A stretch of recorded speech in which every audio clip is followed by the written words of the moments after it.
Written by HughEhhoule. Holy shit. Seems I have an audience now.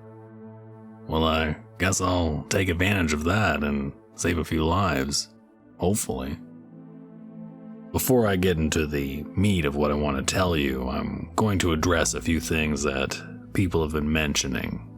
Number one, sorry to say, but your favorite monster doesn't exist. No vampires, no Slender Man, no skinwalkers.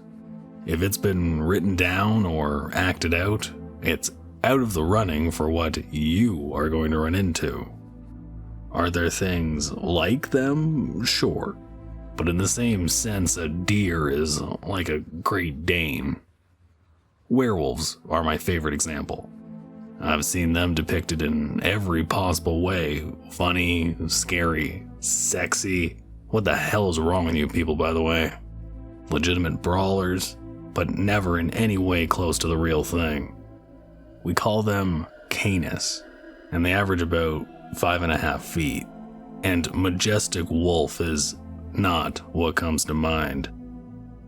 They look like a dog, I guess, but more like someone tried to make a dog but only had access to human parts. No fur, just greasy long hair sprouting all over. Descended, snot-dripping faces, and a smell like burning rubber and compost. They rot, their entire bodies consistently sloughing off chunks of skin, hair, and pus. If you want to bang this, something is seriously wrong with you. Number two, I'm no one special, just a member of an organization that is trying to bring a little order to the universe. No powers, no special weapons. I get sent to places, I try to help, and I move on.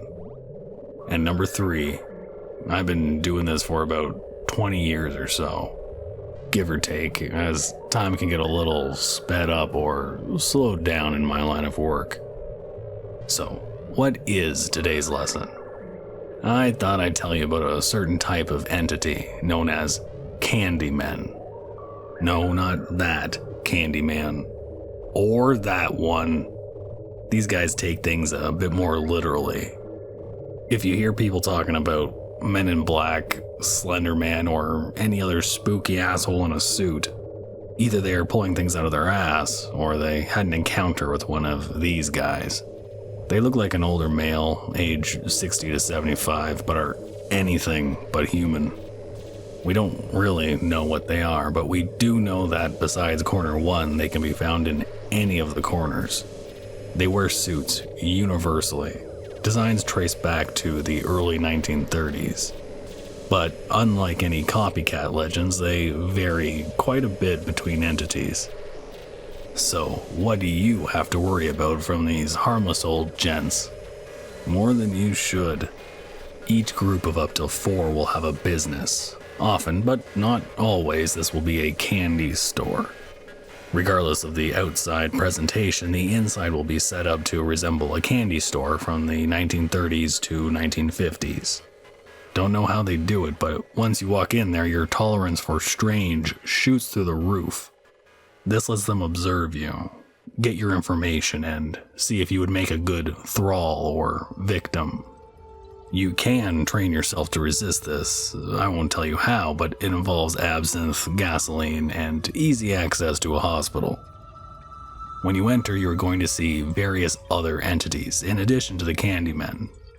Do not interact with them. They can't see you if you aren't trying to initiate contact. The Candyman, or Candymen, will attempt to sell you various products. These will be similar to regular sweets from any decade until the mid-1980s, but with all kinds of strange shit in them. The ingredients can range from flesh and organs from humans or entities to outright poison, such as arsenic. You won't have to pay or anything at the time, but depending on the rarity of the ingredient, you will have a flesh toll taken the next time you sleep. For human flesh, twice the amount will be ripped from you. You will never see the Candymen do this, just wake up screaming and bleeding out. For more exotic meat, least I've seen one take as a finger. But this isn't the only thing they're known for. This event is on schedule, but I'll be damned if I can figure it out.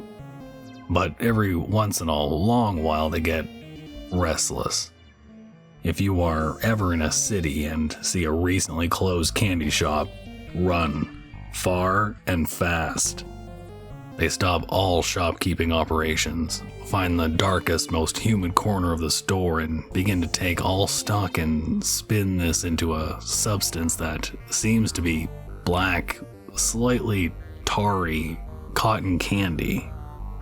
The Candyman will proceed to undress and wrap itself in this shit. Over the next couple weeks, it starts to grow, develop long, transparent claws and deep, sunken features. Their mouths distend and all organs shrivel and are replaced with one massive bag digestive system. For those that don't know, go look it up. It isn't pretty. When all's said and done, it is a 9-foot beast with lean yoga muscles, a jaw that opens to his chest, and a head that resembles a beakless bird skull. To add the shit-your-pants cherry to this terror sundae, they only wear their old clothing, leaving it ripped, torn, and generally off-putting. Only children? You wish.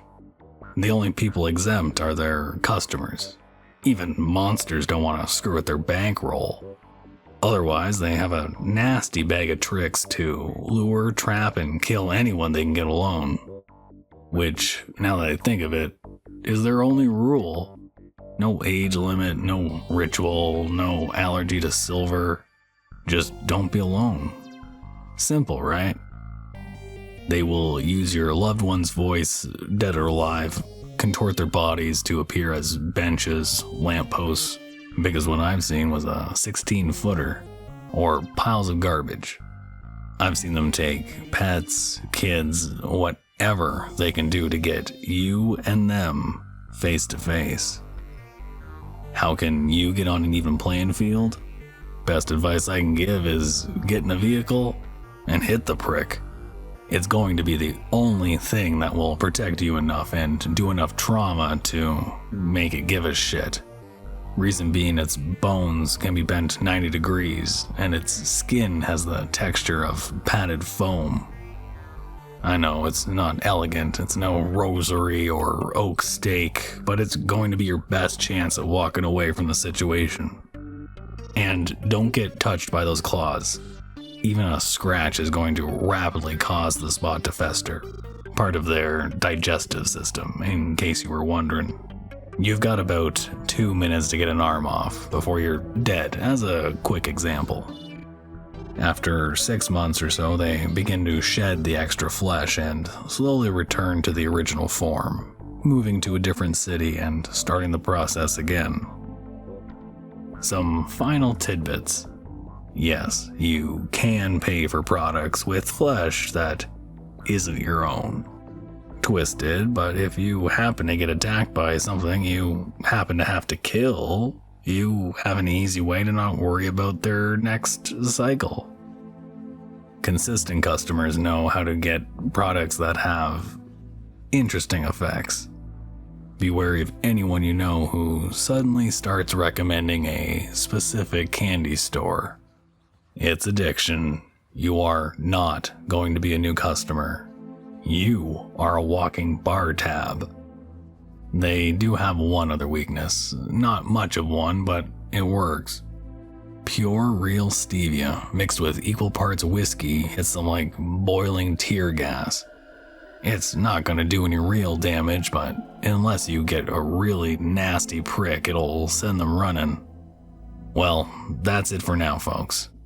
Next time we will talk about one of my favorite places, the flea market. Thank you for listening. You can probably handle another horror story, right?